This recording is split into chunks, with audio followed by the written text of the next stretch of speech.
dalam acara dalam rangka yaitu diseminasi nyata implementasi budaya positif di sekolah yang akan disampaikan oleh TGP dari Sekolah Sekolah Satu Ambon ini. Yang pertama yaitu saya sendiri Muhammad Haryanto, dan juga nanti ada rekan saya yaitu Ibu Anissa. Saya ucapkan selamat datang kepada Bapak Dr. Andes Abdul Aziz Nawawi PD dan juga rekan-rekan sekalian semua, guru dan juga TK di SMKN 1 Ambon. Yang pertama nanti ada susunan acara, yaitu yang pertama pembukaan, nanti juga ada SPG, penyampaian materi dari masing-masing TGP, juga nanti ada tanya jawab, doa serta penutup. Yang pertama yaitu kita buka acara ini yaitu diseminasi aksi nyata implementasi budaya positif di sekolah dengan bacaan basmalah bersama-sama. Bismillahirrahmanirrahim. Selanjutnya yaitu kita menyanyikan lagu Indonesia Raya bersama-sama, itu mohon kepada Bapak Kepala dan kita rekan-rekan untuk berdiri.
Dimohon untuk duduk kembali.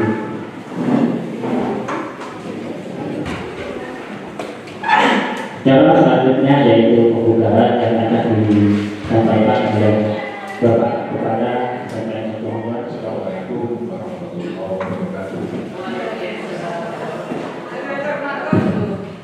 Bismillahirrahmanirrahim. Alhamdulillahirabbil alamin.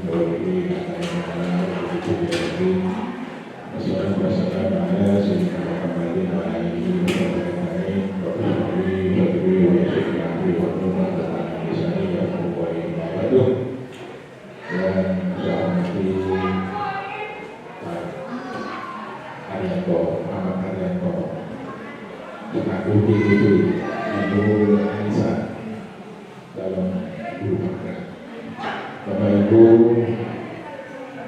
hadirin hadirat yang dimuliakan oleh Allah Subhanahu wa Ta'ala, dengan mengucap syukur alhamdulillah pada hari ini kita masih bisa bersama-sama bermulia bermuka dalam rangka acara implementasi aksi nyata budaya positif di sekolah. Dan mudah-mudahan acara ini mendapat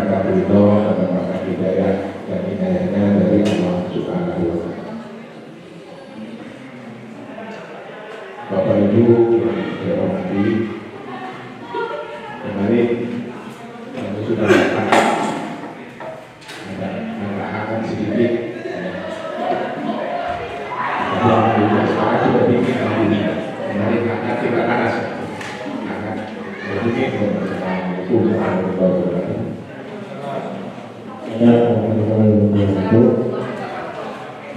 terima kasih banyak persenjatannya dari Bapak Kepala Sekolah Dr.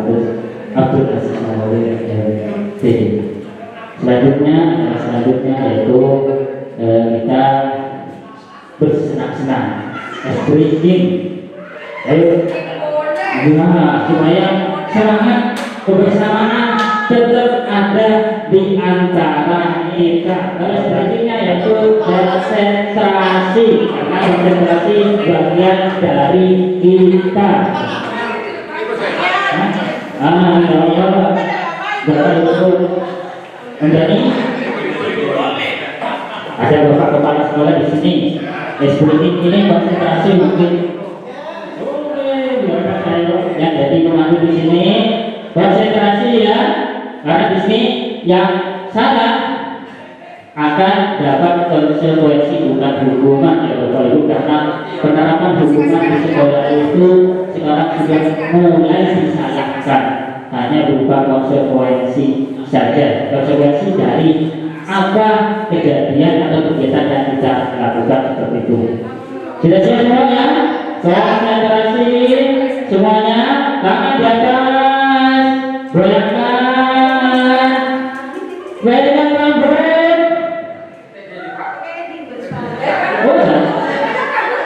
Nah, konsentrasinya kurang kan? Oh, ada yang belum. Konsentrasinya masih kurang, padahal perintahnya mengikuti ucapan, bukan gerakan. Nah, semuanya tangan di atas, rambut.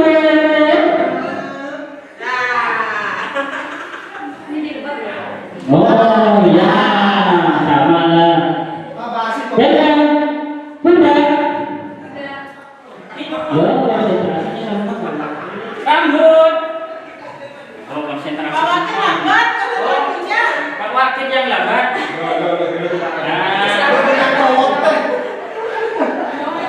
Telinga, rambut. Telinga, rambut.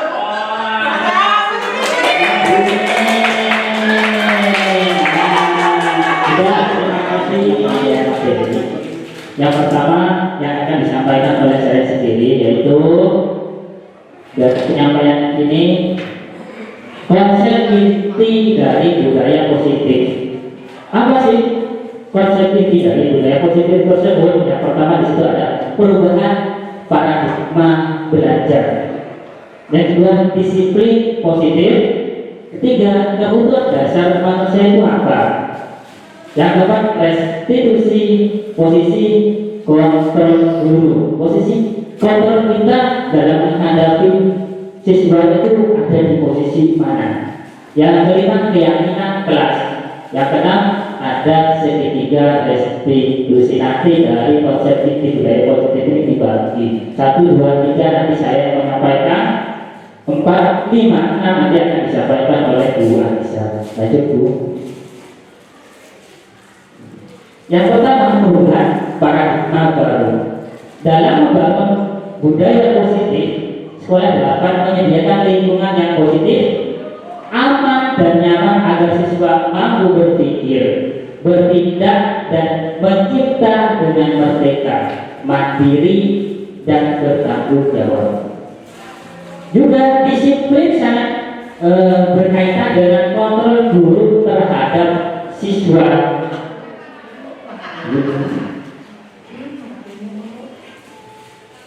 Teori kontrol menurut Dr. William Glasser, psikiater dan pendidik Dr. William Glasser dalam kontrol teori meluruskan beberapa miskonsepsi tentang makna kontrol. Yang pertama, ilusi guru dalam mengontrol murid. Ilusi bahwa semua kekuatan positif, efektif, dan bermanfaat. Selanjutnya, ilusi bahwa kritik dan membuat orang merasa bersalah dapat menguatkan karakter. Terakhir, ilusi bahwa orang dewasa memiliki hak untuk memaksa. Di sini ada stimulus respon dan lawan dari teori kontrol pandangan tentang dunia. Kalau menurut stimulus respon tentang dunia, realitasnya begini, kebutuhan kita itu kan sama, tetapi menurut teori kontrol, realitasnya ternyata kebutuhan kita itu berbeda. Contohnya dari setiap siswa kan unik, kebutuhan siswanya pun juga berbeda-beda. Dalam menanggapi permasalahan siswa itu juga berbeda-beda. Selanjutnya, semua orang melihat yang sama, namun di teori kontrol ini setiap orang memiliki gambaran yang berbeda.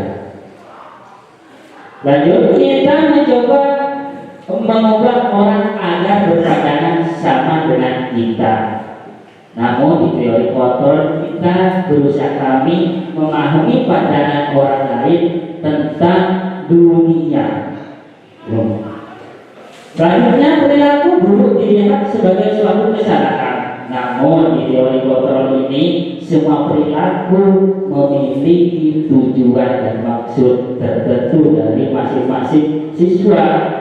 Nanti ada contohnya.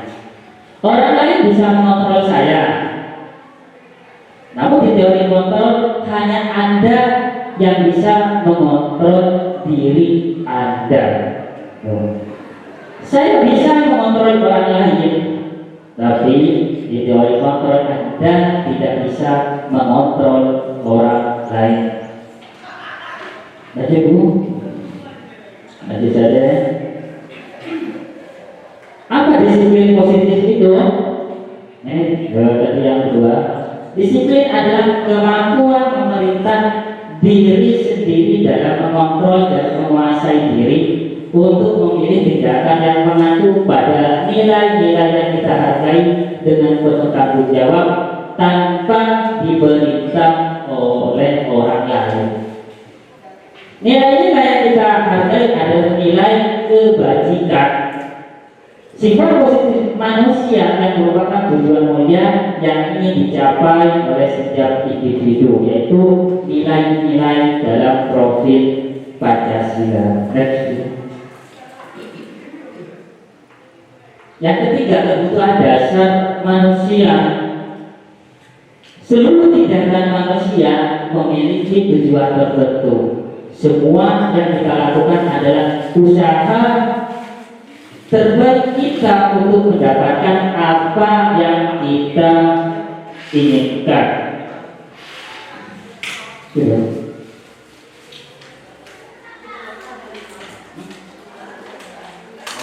Kebutuhan dasar di sini ada 5. Yang pertama, bertahan hidup. Yang kedua, kasih sayang dan rasa diterima. Yang kedua, kesenangan, kepuasan dan juga kebebasan.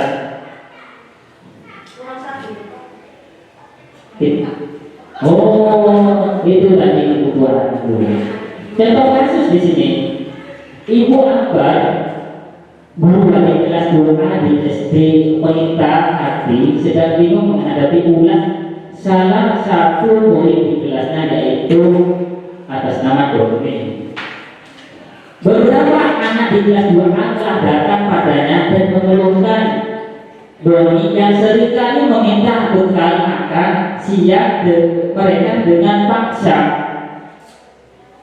Jika Anda menghadapi situasi seperti Ibu Akbar, kira-kira apa yang akan Anda lakukan?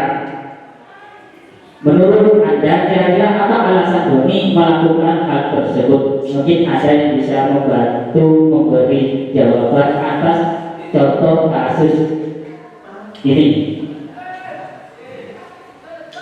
Budiman? Tidak kelihatan, di 4 besar dulu. Contohkan. Ibu Angga guru kelas, wali kelas 2A di SD Pelita Hati sedang bingung menghadapi ulang salah satu murid di kelasnya yaitu Doni. Beberapa anak di kelas 2A telah datang kepada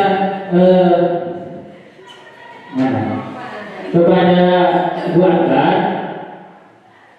Dia datang padanya dan mengeluhkan Doni yang seringkali meminta bukan makan siang mereka dengan paksa, Doni meminta paksa bukan makan siang punya teman-temannya. Datangnya teman-temannya ini ke Ibu Angga selaku wali kelas. Jika Anda menghadapi situasi seperti Ibu Angga, posisi kita sebagai wali kelas dari Angga, dari Doni dan teman-temannya ini ngadu kepada wali kelas kita. Menurut Anda kira-kira apa alasan Doni melakukan hal itu? Mungkin ada yang bisa membantu menjawab ini. Saya pernah jelasin. Ini kasusnya yaitu selalu kita bekal dengan Ya, dengan paksa. Alasannya kenapa? Mungkin menurut dari teori yang telah disampaikan di kalau menurut saya itu kita ambil dua sisi positifnya dan negatifnya Pak ya. Jadi anak-anak yang ke wali kelasnya itu dipanggil kasih nasihat anak-anaknya dia dan maksudnya itu lebih dari dunia kasih mereka dikasihkan karena sebagai itu tersebut kalian. Kemudian dari kita kemudian juga untuk selain kata itu ya kalau perbuatan itu tidak baik. Seandainya memang temannya itu rela berikan atau mungkin bekalnya itu tidak. Jadi sebagai guru kita berikan nasihat atau petua yang sekiranya anak itu paham kemudian tidak tersinggung BK. Ayo, Bapak BK, kira-kira menurut Bapak BK apa sih alasannya Doni itu sampai setiap hari seperti itu? Assalamualaikum warahmatullahi wabarakatuh. Dari contoh kasus di depan, mungkin alasan Doni banyak di situ. Di beberapa faktor, salah satunya mungkin faktor ekonomi. Mungkin orang tuanya tidak punya untuk memberikan bekal. Jadi Doni meminta bekal teman-temannya. Itu salah satu faktor saja. Faktor lainnya mungkin bisa ditambah dengan teman-teman lainnya ya. Terima kasih. Assalamualaikum warahmatullahi wabarakatuh. Terima kasih atas penyampaiannya sesuai dengan kenyataan ini pengalaman Bapak BK selalu. Ada yang lain yang bisa menyampaikan kira-kira apa sih alasan Doni melakukan hal itu? Ibu deh.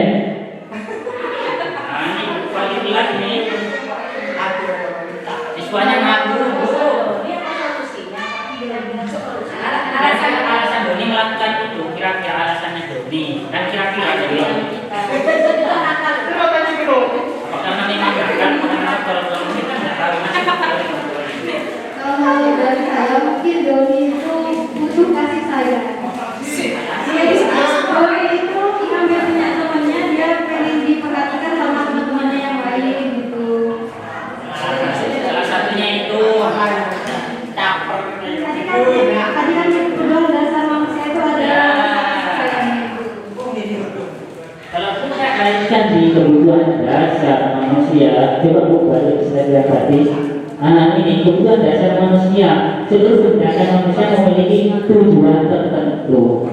Semua yang kita lakukan adalah usaha terbaik kita untuk mendapatkan apa yang kita inginkan. Kira-kira si Doni itu butuh apa sih? Kalau menurut Bu Reni itu butuh kasih sayang dan rasa diterima mungkin karena si Doni itu jarang diperhatikan oleh temannya, makanya dia melakukan hal tersebut. Itu kan masih mungkin bisa jadi di kesenangan. Si Doni ini memang senang ngambil bukan temannya, bisa saja kan. Ada lagi penguasaan. Si Doni ini merasa dia orang yang paling berkuasa di kelasnya, misalkan. Nah itu kan bisa jadi akhirnya kebebasan, dia bebas karena tidak ada yang melarang ambil bekal temannya. Nah, seperti itu. Lanjut Bu.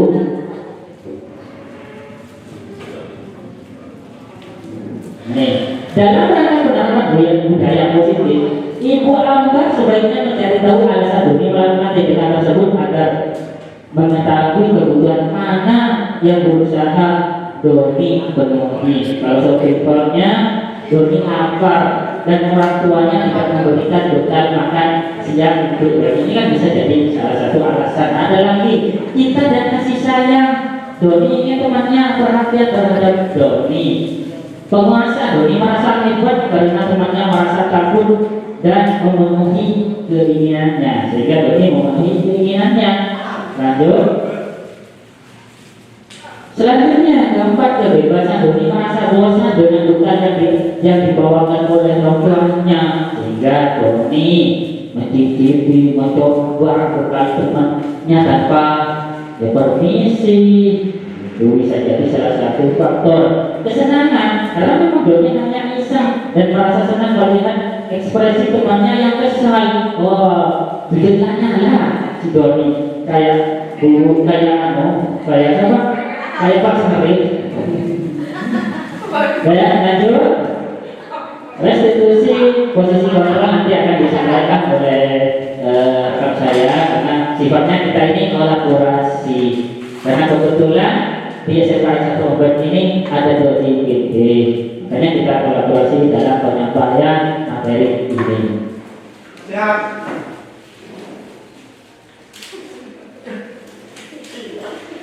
Semangat, pasti tetap semangat.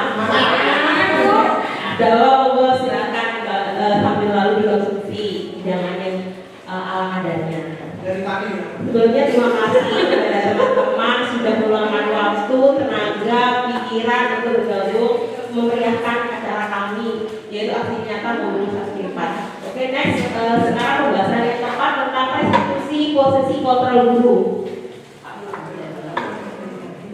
Posisi kontrol guru dan restitusi itu ada 5 posisi. Yang pertama itu ada penghukum, kemudian pembuat merasa bersalah, dan yang ketiga sebagai teman, dan yang keempat pemantau, dan yang terakhir sebagai manajer. Next.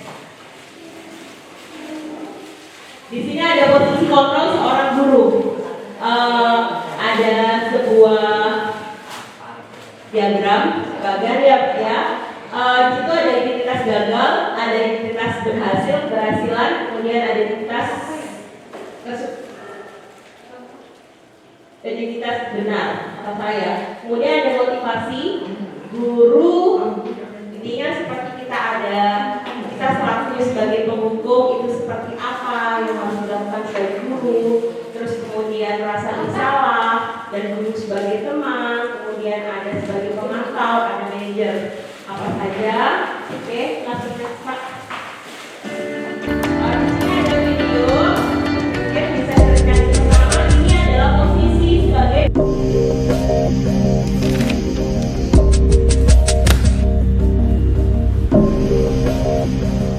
Naren, sini kamu. Selamat pagi, Bu. Selalu terlambat. Kamu deh, pasti terlambat. Maaf, Bu. Saya... Apa? Apa coba? Alasan kamu apa lagi? Kapan sih kamu tidak terlambat? Malas sekali ya kamu jadi anak. Saya... Dasar pemalas. Gak kapok-kapok sih kamu. Sudah berapa kali terlambat? Sana, kamu keliling lapangan basket 2 kali. Kenapa saya harus keliling lapangan basket, Bu? Kenapa? Kamu mau lawan ibu? Berani-beraninya jawab. Sudah terlambat, masih berani jawab pula. Sekarang, keliling lapangan basket 5 kali sekalian. Biar kapok. Cepat! Pergi sana ke lapangan basket.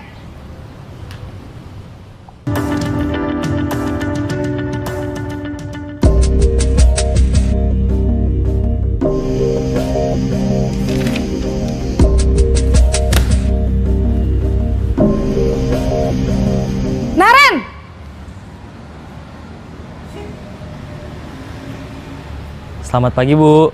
Naren. Kamu kenapa terlambat lagi, Nak? Ya Tuhan, Naren. Kamu senang ya bikin ibu susah ya? Kalau kamu terlambat lagi, nanti ibu yang ditegur bapak kepala sekolah, Nak. Disangka ibu tidak bisa membina kamu. Duh, gimana ini? Maaf, Bu. Duh, Gusti Naren.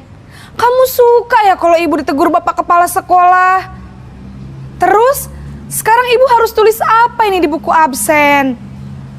Ini kamu sudah sering terlambat loh. Ibu harus apa coba?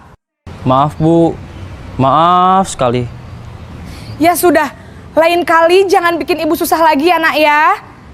Ibu tidak akan kuat lagi kalau kamu begini terus. Bisa jantungan kalau ibu ditegur bapak kepala sekolah. Sana cepat ke kelas. Maaf ya, Bu. Maaf sekali. Posisi pembuat rasa bersalah berbicara dengan nada tenang.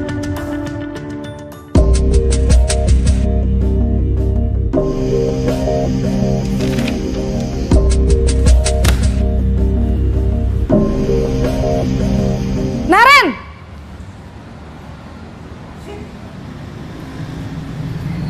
Selamat pagi, Bu. Wah, sudah jam berapa ini, Nak? Terlambat lagi ya, sayang? Iya, Bu. Habis ibu saya lupa bangunkan saya, Bu. Kamu malah menyalahkan ibu kamu. Kamu bukannya anak yang larinya paling kenceng. Kok terlambat sih? Iya, Bu. Saya memang terlambat bangun tadi. Jadi, biarpun saya lari kencang, tetap gak kekejar, Bu. Ya sudah sana. Nanti lain kali larinya lebih kenceng lagi ya. Biar gak terlambat lagi. Bikin seneng ibu. Demi ibu. Bisa kan? Bisa lah, Bu. Ya sudah sana masuk kelas. Ibu beresin urusan absen kamu. Kamu ini ada-ada saja.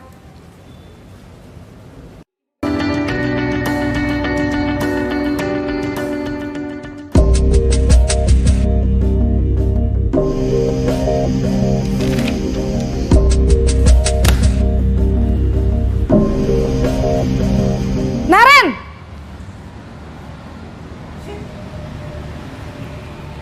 Selamat pagi, Bu. Naren, apa peraturan sekolah kita tentang jam berapa kita harus masuk sekolah, Nak? Kita harus di sekolah jam 7, Bu. Iya, betul. Sekarang sudah jam 7.20. Naren sudah tahu konsekuensinya jika terlambat hadir. Paham, Bu. Saya harus tinggal kelas pas jam istirahat selama 20 menit. Iya, benar. Konsekuensinya demikian. Jadi nanti jam 9.30 pas istirahat, kamu harus tinggal di kelas, kerjakan tugas tambahan untuk ketertinggalan kamu, ya? Baik, Bu.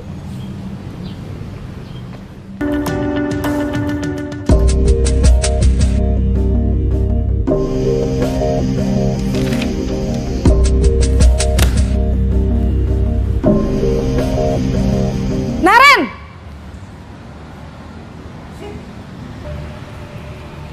Selamat pagi, Bu. Selamat pagi, Naren. Maaf, Bu. Saya terlambat. Iya, sekolah masuknya jam 7, sekarang sudah jam 7.20. Jadi sekarang bagaimana ini, Naren? Maaf, Bu. Saya lupa setel alarm saya semalam. Baiklah, menurut kamu, keyakinan sekolah yang mana yang perlu kamu tingkatkan? Menghargai diri sendiri dan orang lain mungkin ya, Bu. Setuju. Jadi, apakah Naren meyakini prinsip saling menghormati tersebut? Iya, Bu. Saya meyakininya. Apakah Naren bersedia memperbaiki masalah keterlambatan ini? Bersedia, Bu. Bagaimana kamu akan perbaiki masalah keterlambatan ini? Saya akan coba untuk tidak lupa menyetel alarm saya, Bu. Baik, kalau Naren lupa menyetel alarm di rumah, ada orang yang kira-kira bisa bantu mengingatkan tidak? Ada, Bu. Kakak saya, Kak Ema. Ada lagi selain Kak Ema? Selain Kak Ema, ada ibu saya. Baik, jadi yang mengingatkan Naren adalah Kak Ema dan ibu kamu ya. Kira-kira akan mulai setel alarm kapan nih, Naren? Setelah pulang sekolah, akan segera saya lakukan. Baik, jadi Naren akan setel alarm untuk bangun besok pagi dan akan diingatkan oleh kakak dan ibunda Naren ya. Ada lagi yang mungkin perlu dilakukan, Naren? Agar tidak terlambat bangun lagi. Tidak ada, Bu. Baik, Naren. Terima kasih untuk kerjasama kamu. Sekarang kamu perlu kembali ke kelas untuk belajar. Baik, Bu. Terima kasih. Dari posisi kontrol tersebut kita ada titik lemah. Masih apa sebagai penghukum? Kita sebagai penghukum itu namanya kita tidak memberikan strategi. Padahal tujuan kita adalah pendidikan adalah memberikan anak supaya anak menjadi sesuai profil pelajar yang kasih. Sehingga sebagai penghukum itu memang salah. Ya, saya sendiri salah. Kenapa? Kita seakan-akan langsung mengadili tanpa melihat alasan latar belakang alasan tersebut terlambat. Next. Oh, jadi kita lebih cocoknya jadi apa? Apakah jadi teman? Teman pun tidak baik menurut saya. Karena apa? Mempelajari anak, mengajari anak untuk tidak mandiri. Ketika kita posisi kontrol sebagai teman, anak tersebut saya yakin sekali akan tergantungan kepada kita. Jadi anak tidak bisa memutuskan sendiri jalannya seperti apa. Anak hanya tergantung sama, "Tar ya Bu, tunggu ibu ini. Tar ya Bu." Nah, jadi tidak bisa memutuskan masalah langsung. Padahal dia sendiri yang mengalaminya. Itu ada kelemahannya. Dan memang saya sering memang posisi penghukum sering, dan ketika saya menjadi posisi teman, terutama dulu saya sebagai wali kelas, ternyata saya salah melakukan seperti itu. Kenapa? Membuat anak didik saya itu tidak mandiri. Ada anak memang, ada anak tidak bisa saya sebutkan, ikut tergantung kepada saya. Ketika dirubah, ketika posisi yang kemarin saya tidak berubah, mereka itu tidak bisa memutuskan ketergantungan saya. Selalu dibangunkan, ditelepon. Sehingga apa? Ketika ada masalah, mereka tidak bisa mengangkat sendiri. Kita tidak mengajari anak didik mandiri. Padahal di sini tujuannya adalah mengajari mereka menjadi pelajar yang mandiri. Karena ada di salah satu profil pelajar Pancasila. Oke.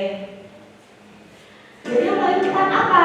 Yaitu posisi sebagai manajer, di mana kita mengajari mereka, menuntun mereka, bukan menuntut. Kalau penghukum memang dominasinya sebagai penuntut, kita dituntut terus. Kalau menuntut kita hanya menuntut. Kalau ini jalan yang salah, nah, biarkan mereka sendiri tersadar akan tidak sesuai dengan konsekuensi yang harus saya jalani. Mengajari mereka mandiri untuk memutuskan suatu permasalahan supaya tidak bergantung pada kita.